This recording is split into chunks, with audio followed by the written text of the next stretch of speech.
do you mean by phase of the wave function?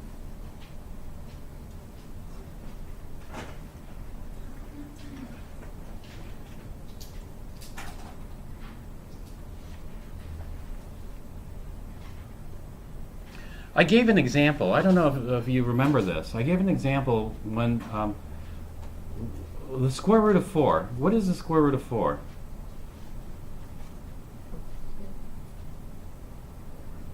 The square root of 4 is 2 or negative 2? It's positive 2. The square root of 4 is positive 2. So whenever we see 4, it came from plus 2 times plus 2. Is it possible it could have come from minus 2 times minus 2? Yeah, in fact, the square root of 4 is plus or minus 2. Well, you go, well, it's no big deal. It's either one of those. I don't care which one it is. It could be either one. For us, we care what it is, because when you square the wave function, you lose that information. You lose that information, it's very important information. So if I colored both lobes blue, then I've just lost an important bit of information. Now we don't know which one is plus. We don't know which one is minus. And so we retain that. That's called phase information. We retain that phase information by this color coding scheme, or we use symbols, plus, minus, symbols. That's what we use. Well, anyway, getting back to this, you know, one color is positive amplitude, the other color is negative amplitude. I don't care if you know which is which, although you could figure it out easily. Which one's positive, which one's negative. Does anybody know how to figure it out easily?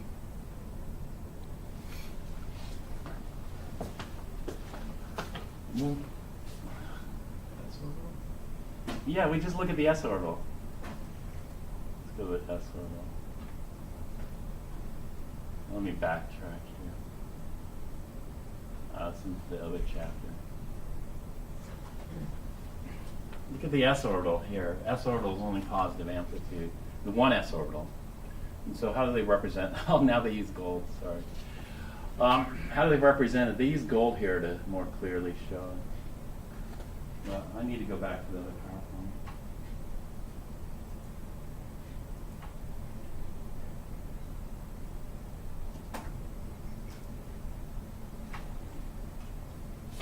You see that? So blue must be positive amplitude.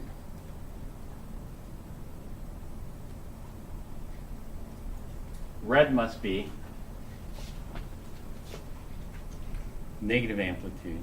Positive amplitude, negative amplitude. When we square it, we lose the phase information. When you square this, it's going to be a bigger peak here. When you square this, it's a negative times a negative, which is going to give you a positive. So which side was positive, which side was negative? Can you tell from the probability? You can't tell. We've just lost it because both look exactly the same. It's like, can you tell? I have 4. Did 4 come from plus 2 times plus 2 or minus 2 times minus? You can't tell.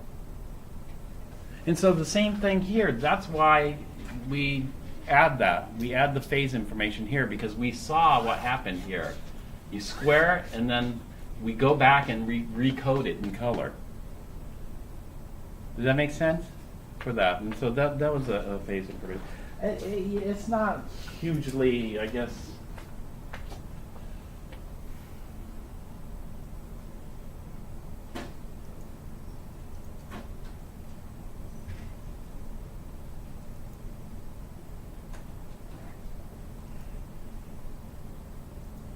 not hugely important, but it's one of those little bits of information that if you're reviewing, continuously, you might remember, and if it ever pops up like this, oops, that's not the one I want.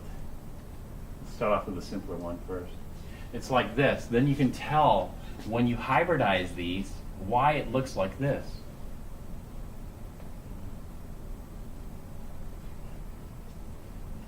why it looks like this. And the reason it looks like this is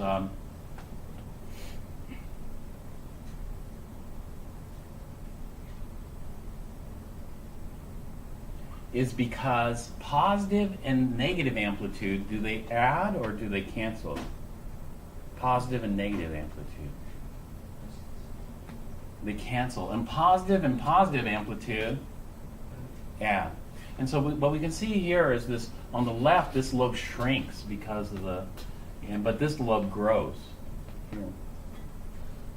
But then what's going on with the second diagram?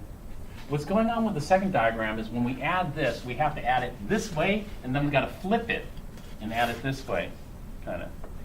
Do you see that?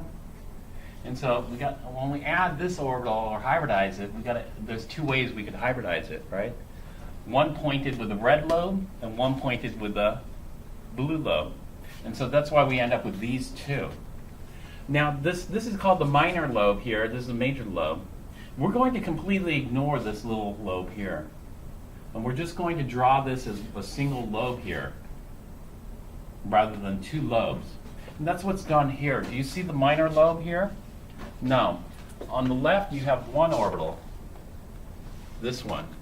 On the right you have the other orbital, that one there. Even though, you know what this looks like? This looks like a p orbital, doesn't it? Even though this looks like a p orbital, this is actually two separate orbitals, not one p orbital. This is actually two separate ones. And so what we're going to do is we're going to look at the hybrid orbitals here.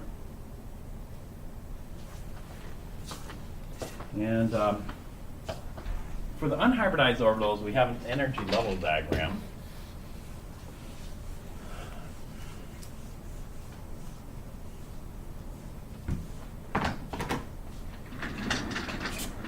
So usually we just look at the valence orbitals.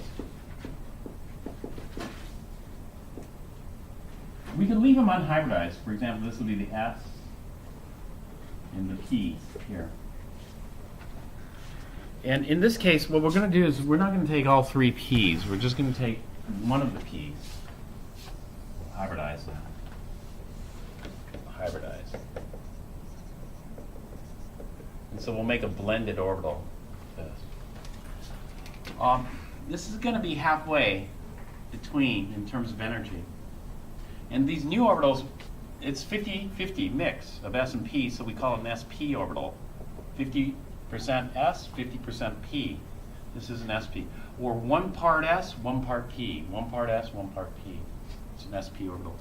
We form two of these. We get two SP orbitals formed here. And then these P orbitals over here remain unhybridized. And so we have two unhybridized P orbitals.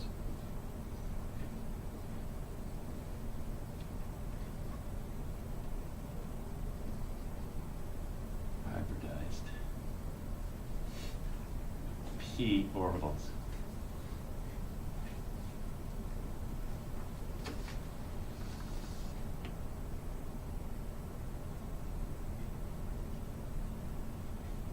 And so we should be able to draw these out. And so the first step here is, let's draw it out. And so it's actually quite easy. We'll just do it on the x-axis. So we're going to take the px, hybridize it. And so we have one sp orbital here. Let me draw it out. Here. And so this is on the x-axis. One sp orbital here. That's one orbital that holds 2 electrons. Another one here. And so we have 2 of these. They can hold up to 2 electrons each. So a total of 4 electrons. If this were a p orbital, then it would just be a max of 2 electrons. But we still have these 2 p orbitals here. So how should I draw those? What p orbitals remain? So I use the px. What p orbitals remain here? The py. Okay, the py I'm going to draw like this. It's in the plane. And so this is just one orbital.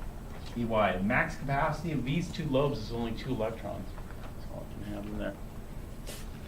And so I got my Py, and then what else is missing? Oops, that's Pz, sorry. Py, this is not Py. This is Pz because this is in the plane of the page, and the z-axis is in the plane. I'm in the habit of putting the y-axis vertically. But in this case, the y-axis doesn't align vertically. It pops out of the board. And so the Py, how should I draw the Py? Well, how I'm going to draw the Py is like this. I'm going to draw kind of one lobe that kind of sticks out here, straight out of the board, and one lobe that sticks in. Maybe I should show it in more perspective. Let me try it again. I'm trying to draw that.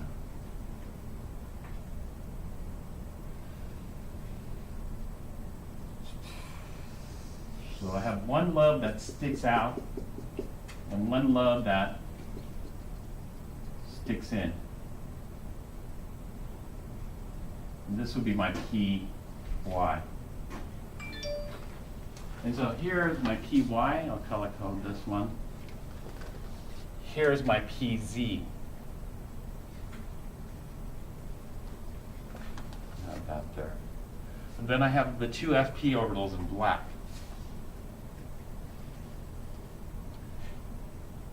You know what? You're going to have to memorize this. You're going to have to be able to draw it out. Well, it's not that bad because you learn the s orbitals and the p orbitals and the d orbitals.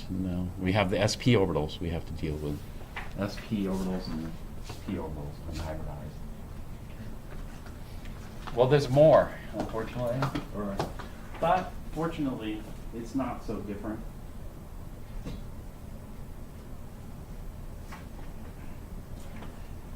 Okay, this is what we call sp hybridization, or sp hybrids.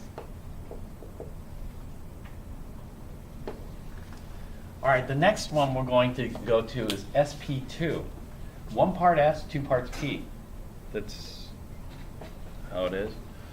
1 part s, 2 parts p, so it's 33 1/3%. We're 1/3 s and 2/3 p.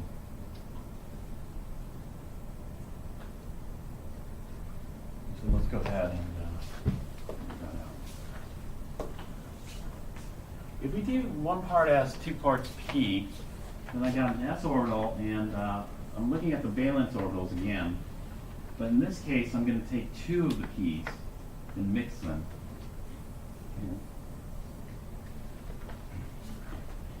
And so when I look at the energies here upon hybridization, it's not going to be halfway, because it's 50-50. This is 2/3 p. It'll be 1/3 lower and 2/3 higher than the f, because we have conservation of energy, of course. And a total of 3 orbitals are going to form. So if I take 3 orbitals and hybridize them, I'm going to have 3 orbitals. Each of these is 1 part s, 2 parts p, 1 part s, 2 parts p, 1 part s, 2 parts p, or sp2. There are 3 sp2 orbitals here. And then we're going to have 1 p left untouched. Here. So this would be the energy level diagram. Well, if I have that energy level diagram, what do the orbitals look like? So this is what we're going to look at next. And so we're going to try to draw this out here. Again, we're going to ignore the minor lobe, this red one. And just focus on the major lobe here. And there are 2 ways we can draw this. I call this one the side view. The side view is this here. And so when I look at the side view, let's put the atom here, the nucleus. And then I'm going to have 1 sp2 orbital in the plane, like this. And then I'm going to have another sp2 orbital, but this sp2 orbital is going to stick out to the left. And then a third one sticking in to to the left. So this would be sp2, and this would be sp2 back here. And so those are my 3 orbitals. Those 3 orbitals can hold a max of 6 electrons. 2 electrons in each of those sp2 orbitals. But that leaves me with one unhybridized orbital. That one unhybridized orbital turns out to be the pz. And so where's the pz orbital in relation to these? And so let's take a look at the pz orbital. It would be where? It would be here on the z-axis. So this would just be one pz orbital. And this pz orbital can hold a max of 2 electrons. And the pz orbital here. And so I have my 3 sp2s and 1 pz. Note that this still gives me an octet of electrons, you know, because altogether it's a max of 8 electrons in the valence orbitals. And the same thing with the sp. With sp hybridization, it's a max of 8 electrons, an octet. This is a max of 8 electrons, an octet.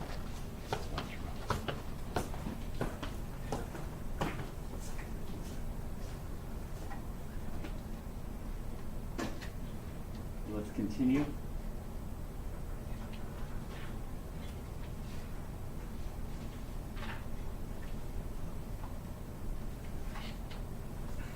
Now, here, if I look at this, they're saying this is a 2s, 2p. It could be any n. It could be 3s, 3p, 4s, 4p. But if we look at the 2s, 2p here, we'll just hybridize those. In this configuration. We're going to take one s in all 3 p's.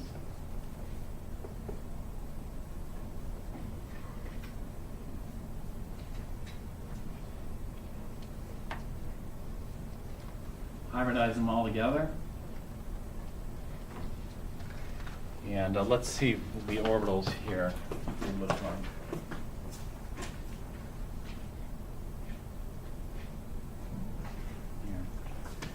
So we take one s and all 3 p's and hybridize them. So each of these orbitals, even though they look the same as the previous ones, each of these is 1 part s, 3 parts p.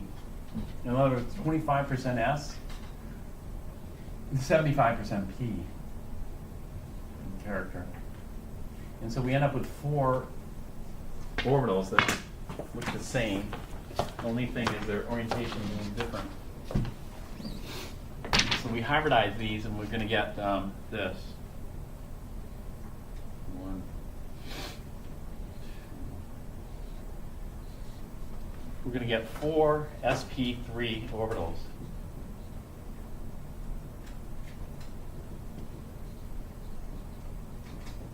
One part s, 3 parts p. Okay, now we got to draw those out here. What would you call, oops, shoot. You know what, I forgot to do one more drawing for this. I call this the side view. But look at the black. What's the geometry of the black orbitals there? Trigonal planar. What was the geometry of the SP? I forgot to mention that too. Linear. Okay. Now, trigonal planar, this is looking at on the side. If I do top view for trigonal planar, let me just do that here, because I forgot to write that. The top view will look like this. Let's draw. So we have an sp2 here. sp2 here and sp2 here. So we got a trigonal planar arrangement. There should be a 120-degree angle between the center of the lobes. But where's the p orbital at? And so all I did was I took this one and rotated 90 degrees, which means the p orbital is going to be where now? The p orbital is going to be sticking straight out here. Yeah, in the middle. And then sticking straight in. See, so one lobe comes out of the board, the other lobe goes in. This is our p orbital here. That's the top view of the sp2 hybridization scheme. All right, now we were looking at sp3, so we're going to draw this. And when we draw this, I don't draw like they have it in the figure here. Let's see. I don't draw like this. I know a lot of people will copy this or try to copy that figure, but it's hard to see the geometry. I don't draw like this either. Let's see, do they have a decent drawing? I don't draw like that on the right. Do you see that? What the heck is this? What is this here, you think?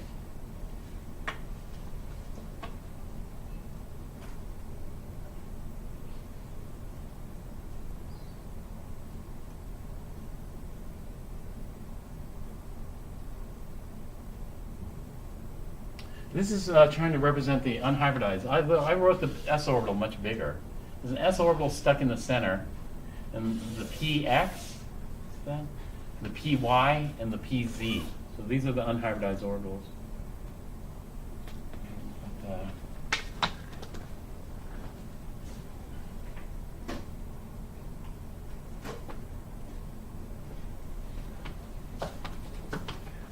The way I draw this is like this. This is sp3. sp3, we're going to have one orbital in the plane going straight up. And then at a 109.5 degree angle, we're going to have one orbital going to the right in the plane. And so these two orbitals are in the plane at a 109.5 degree angle from the center of the lobes. And then we're going to have one orbital coming out of the plane, like this. Again, at a 109.5 degree angle. To show it coming out, we'll shade it.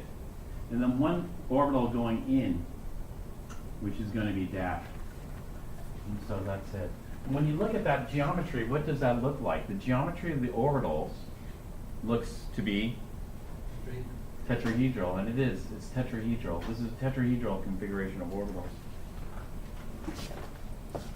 This is just showing conservation of energy.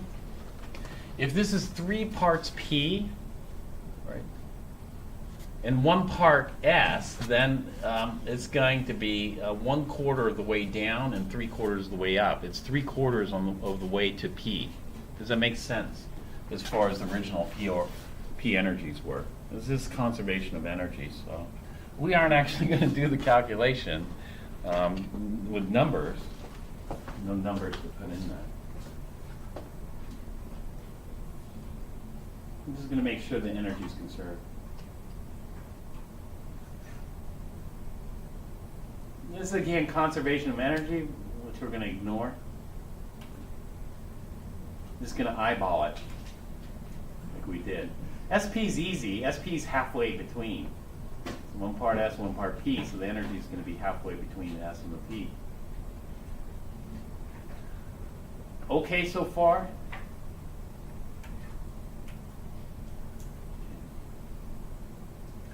Okay, we got 2 more.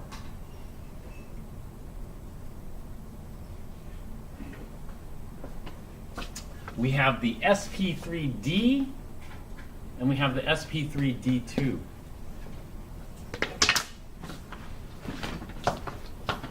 These are easy to draw. Actually, all these are easy to draw because if you think about it, SP is linear. You have 2, right?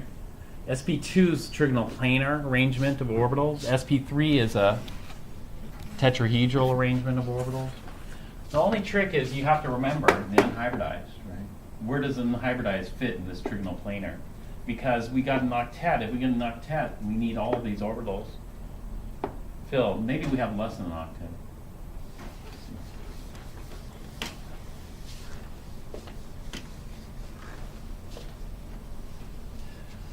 Well, D's, where do we get D orbitals? Starting with what n do we get D orbitals?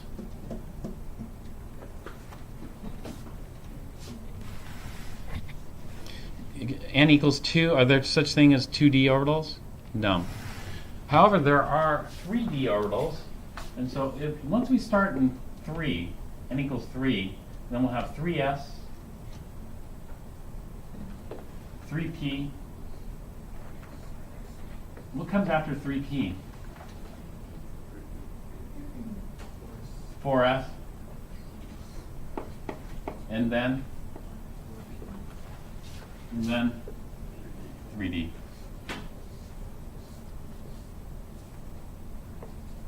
We have 5 of those. Now, when we hybridize these, the 4s is not going to hybridize in. The 4s, n equals 4, what can you say about n equals 4 versus n equals 3? N equals 4 is, well, it looks like a lot lower in energy, the 4s does. But what can you tell me about the effective distance of the electron? N equals 4 versus n equals 3.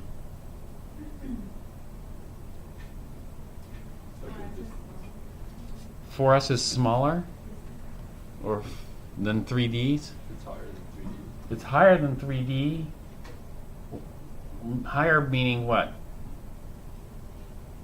And n equals 4. If you think about it, n equals 1, n equals 2, n equals 3, n equals 4. It's a bigger orbital. It's going to have a higher effective distance, or longer effective distance. These two, unfortunately, we can't hybridize the 4s. So in order to hybridize, they have to all have the same n. So we're going to bypass the 4s here and hybridize it like this.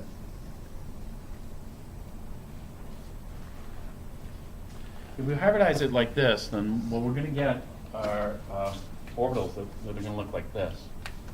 So we hybridize. We get 1 part s,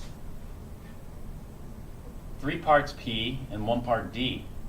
And so this is a total of 5 orbitals that we're hybridizing. We're going to get 5 hybrid orbitals, like this.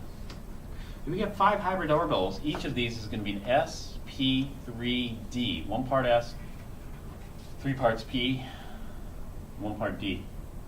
sp3d, sp3d.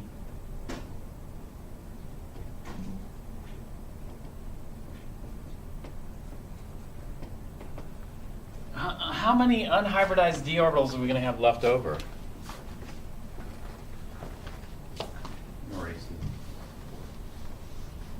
How many unhybridized d orbitals are we going to have left over? 4.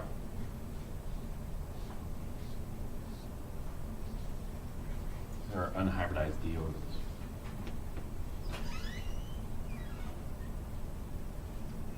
So what does it look like? What does sp3d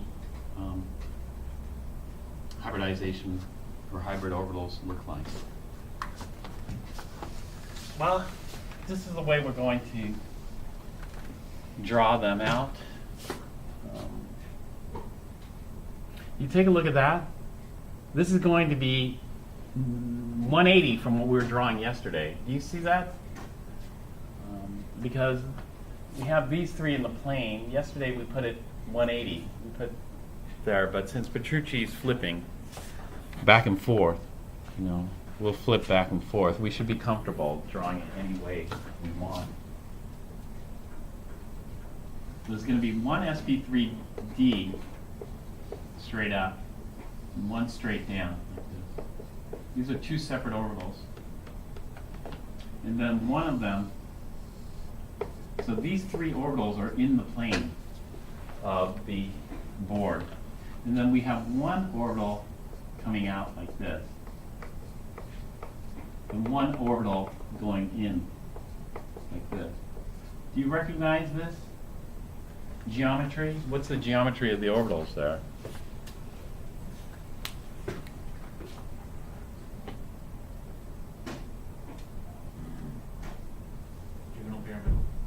Yeah, trigonal bipyramidal. Yeah, trigonal bipyramidal. It's a trigonal bipyramidal arrangement because it forms 2 pyramids. And 1 pyramid here, 1 pyramid down here. But these pyramids have a triangular base. So that's why it's trigonal, and then bipyramid because we have them stacked, inverted. Trigonal bipyramidal. What's the maximum capacity of these sp3d orbitals? How many electrons can I put? in those? An octet? Can I get an octet? Yeah. Can I get more than an octet? Yeah, actually I can get more than an octet. An octet's 8 electrons. The sp3d orbitals can accommodate a total of 10 electrons. So this only works if there are d orbitals that are accessible. Could I fit 10 electrons in around nitrogen? Is that possible? No. We cannot expand. This is called an expanded octet. We cannot. So n equals 3, n equals 4, n equals 5 is no problem. We can expand the octet. We can expand the octet even further. You know why, though? Why expand the octet? Can somebody tell me why would anything want to expand its octet?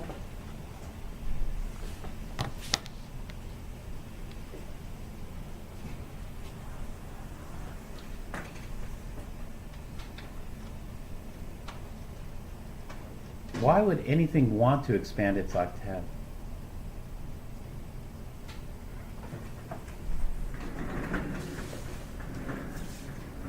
I think, these are things that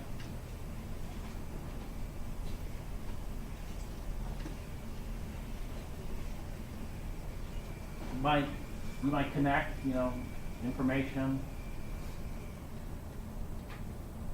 After you see it, after you see it a bunch of times. One chapter, sorry.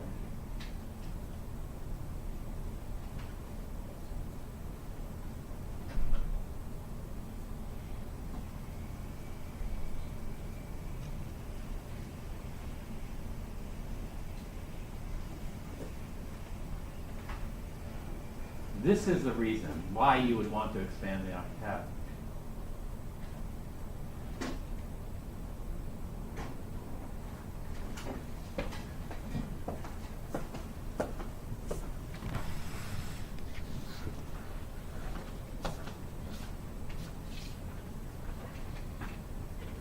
You want to expand the octet because of this.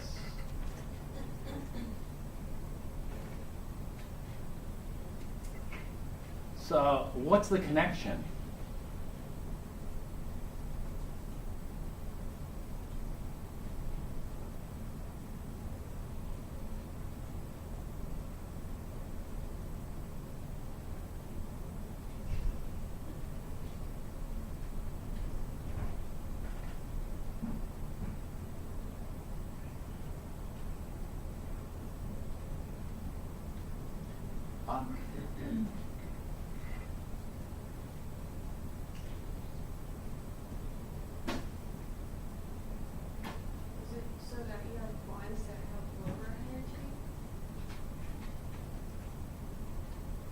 So is it that you have bonds? You want bonds with higher energy. But the reason is, of course, bonds. You want bonds with higher energy. Normally you would think lower energy. But you have to remember, this is thermal. This is the energy required to break the bond. So if I want to break a nitrogen-nitrogen triple bond, it's going to cost me 1,000 kilojoules. Vice versa, if I were to form a nitrogen-nitrogen triple bond, how much energy would be released? How much energy is going to be released if I form a nitrogen-nitrogen triple bond? 1,000 kilojoules. And so if I form a bond, all of a sudden I release 1,000 kilojoules, and now where am I? I'm a lot more stable. Bond formation releases energy, meaning it's exothermic, meaning we're becoming more stable. The more bonds and the stronger the bonds we form, right, the more stable. This is why we have this. I know it's quick. I know it takes time to digest. But basically this works because this is going to be exothermic if the products form stronger bonds than the reactants.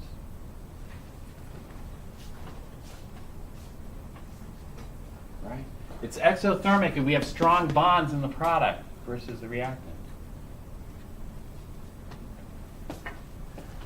And so that's very favorable. What we want to do is when we look at these, these are all endothermic because these are all bond breakage.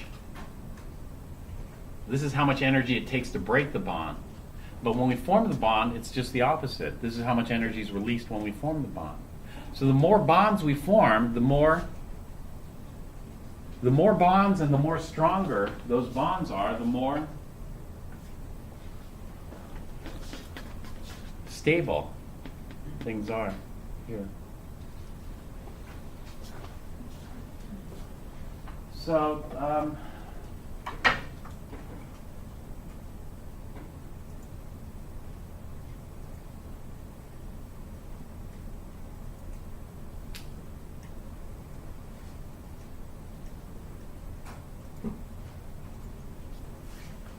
so here, if we just leave it as an octet, how many bonds can we form? Max of 4 bonds. If we leave it as an octet, the maximum number of bonds, we might even form less, depends on how many lone pairs we have. The maximum number of bonds will be 4, right? With an octet, 8 electrons. However, if we expand the octet, now phosphorus is with an expanded octet now has formed how many bonds? 5 bonds in this case. That extra bond does what? That extra bond releases an additional bit of energy. What is a PCl bond worth in terms of energy? Making the molecule even more stable. Does that make sense? And so here, if we look at sulfur, if we could, it would be great to form 6 bonds here. But there's other things that we have to balance. But here, sulfur is capable of forming 6 bonds. In fact, SF6.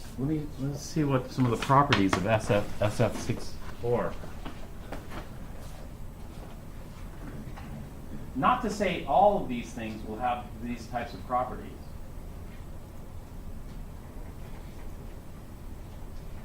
But SF6 is a bit of an unusual looking molecule.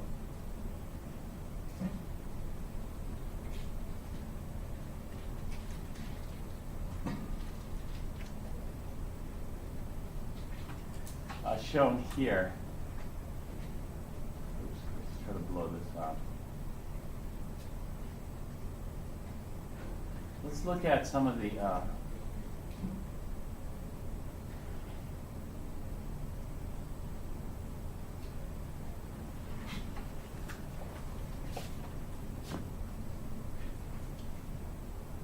used to plug retinal detachment, retinal hole.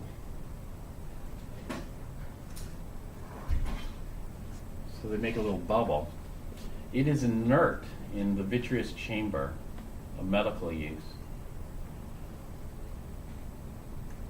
SF6 is used as a contrast agent for ultrasound imaging.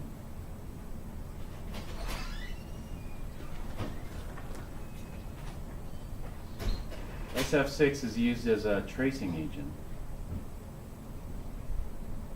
Unfortunately, SF6 is a potent greenhouse gas.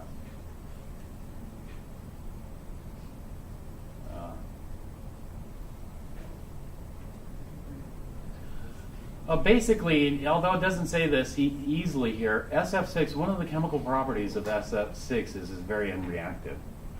And it's a very stable molecule.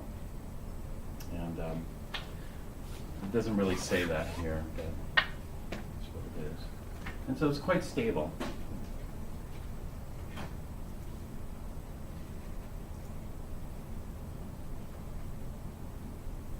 And so in nature, what nature tends to do is tries to minimize energy. One of the ways to minimize energy is to maximize bonding. This is why molecules form in the first place. And so if the potential is there to make even more bonds, then great, but there are other things that factor in, like size and how much energy, because this hybridization does increase the energy overall.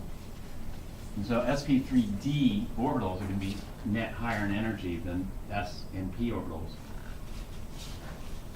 I think, or I don't know. I have to look at it again. At least the p orbitals for sure. So the s orbitals for sure. All right, we're going to look at one more. This will be the final one, and that is going to be s with 3 p's, and then rather than it's 4s in here. Let me make sure the s. This is going to be ns, np, nd.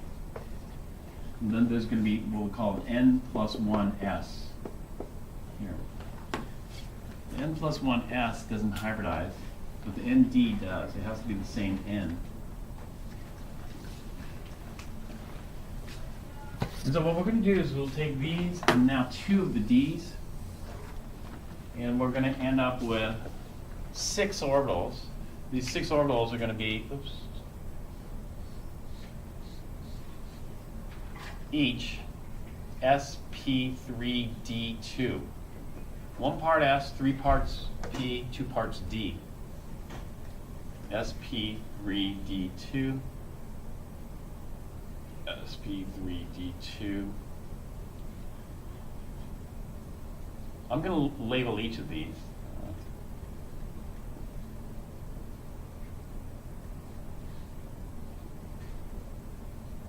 So how many total electrons can this hold? This can hold a total of 12 electrons, meaning a maximum capacity of 6 bonds. Not that it's always going to form 6 bonds, but it's going to have a max capacity. Here we can see the orbitals. This is not the way I'd want you to draw these. That looks decent there, but we need shading, you know. This one, I don't think that's so great. Let's redraw this. So we'll put the nucleus here. We're going to have one sp3d here, and one sp3d here. Oops, I forgot to mention something. On the orbitals for sp3d, I forgot to label it.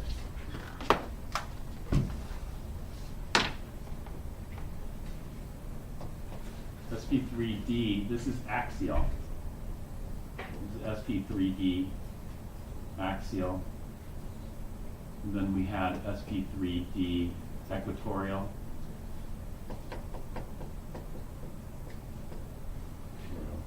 And this would be the final sp3d equatorial. Okay, there's no axial and equatorial and octahedral, but in trigonal bipyramidal there is. And so these look axial, they're just opposite. And we're going to have one that comes out this way, sp3d2, one going in, sp3d2, one coming out, sp3d2, one going in, sp3d2.